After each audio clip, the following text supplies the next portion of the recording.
Baik, Assalamualaikum warahmatullahi wabarakatuh. Teman-teman, apa kabar? Senang sekali berjumpa kembali di mata kuliah Mind Control Room. Dan kali ini di pertemuan ke-13 ini, materi yang kita bahas adalah format siaran video codec, atau istilahnya adalah codec dan container. Kalian mungkin udah sering mendengar istilah codec dan container. Nah, sebelum sampai ke sana, saya akan jelaskan terlebih dahulu adalah video format. Video format itu apa sih?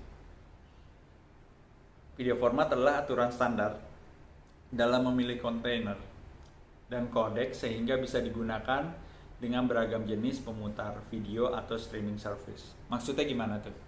Nah, kalian pernah dengar yang namanya MP4? Pernah ya? Lalu pernah mendengar yang namanya MOV? Pernah? Atau pernah dengar MPEG atau AVI dan seterusnya. Itu adalah video format. Oke. Nah, video format ini memiliki standar baku ya. Standar baku yang disepakati oleh dunia. Secara sistem elektronika juga sudah tersepakat. Standar broadcasting juga standar.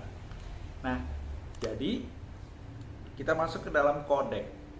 Codec itu dalam kombinasinya dua kata, coder dan decoder. Kalau kalian paham nih, pernah mendengar istilah coder dan decoder nih.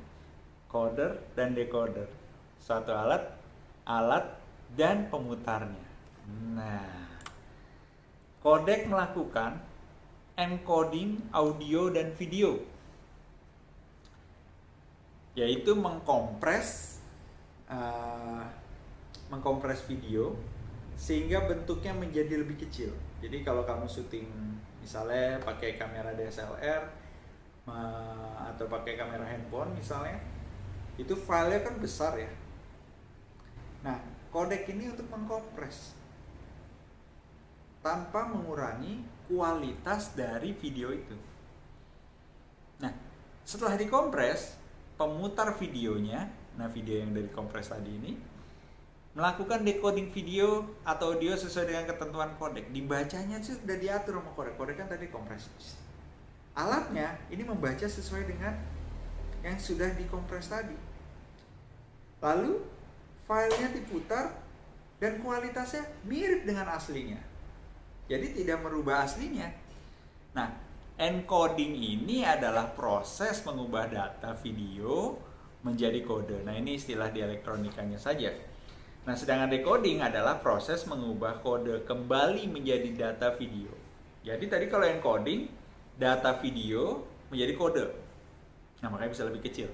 Nah, decoding, kode ini dikembalikan lagi menjadi data video. Dibaca agar bisa diputar, bisa dilihat kualitas videonya. Nah, codec melakukan kompresi dan dekompresi file videonya. Kompresi ini memiliki dua jenis, lossy dan lossless. Lossy compression membuat ukuran video menjadi lebih kecil dan membuang sebagian data, yang membuat kualitasnya menjadi rendah. Nah, makanya kita bisa pilihan tuh. Ada kualitas Full HD atau HD. Oke. Lossless compression menyimpan semua data dari sumber video, menghasilkan kualitas video yang baik dan mencegah penurunan kualitas dari penyalinan data berulang-ulang. Namun ukuran filenya menjadi lebih besar. Jadi dia tuh tidak menjadi lebih kecil, dia menjadi lebih besar. Karena apa? Dia menyimpan semua data itu sesuai dengan kapasitas aslinya. Itu yang disebut lossless compression. Nah, format file adalah peraturan standar dalam penyimpanan di kontainer, codec dan metadata sehingga bisa digunakan dengan beragam jenis pemutar video atau streaming service. Ini tadi saya sampaikan bahwa ini udah standar dunia, sehingga alat apapun ketika menggunakan codec ini, format file ini sudah bisa terbaca dimanapun. Jadi file yang dibuat di Amerika bisa diputar di Indonesia, bisa diputar di Zimbabwe. Yang begitu juga sama, yang diputar oleh Zimbabwe ya bisa diputar di Amerika dan bisa juga diputar di Indonesia. Itulah memiliki standar. Nah, Yang kita kenal adalah H264. Umum digunakan untuk video HD, kontainer ini ya. Nah, kontainer itu kayak apa namanya, kita sebut istilahnya memori hard disk ya. File kecil, kualitas bagus, bisa mengkompresi lossy dan lossless, kompatibel dengan kontainer MP4, dan bisa diputar dengan beragam pemutar video dan streaming. H264. Nah, ini nanti kalian bisa menyimak, bisa melihat di paparan yang saya lampirkan nanti. Nah, lalu juga sebelumnya sebelum dari H264 tadi ada MPEG 2. Pendahulunya MPEG 4. Standar kodek untuk DVD dan generasi Blu-ray.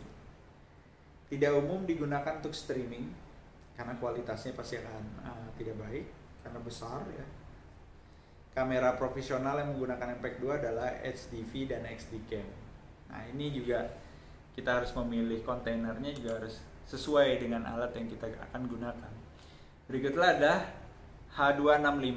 Desain khusus untuk kompres video 4K dan Blu-ray agar ukuran bisa lebih efisien. Ini yang lagi tren terkini saat ini.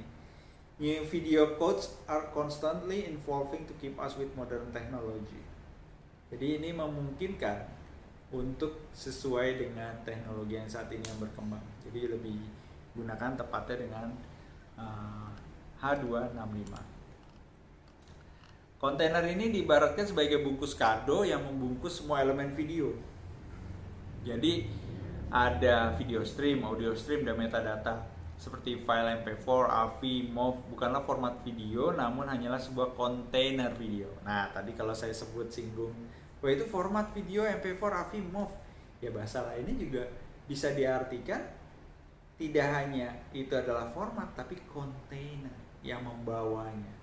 Tapi tentu istilah ini kalian akan jauh lebih familiar ketika dibilang, oh itu format videonya sekian.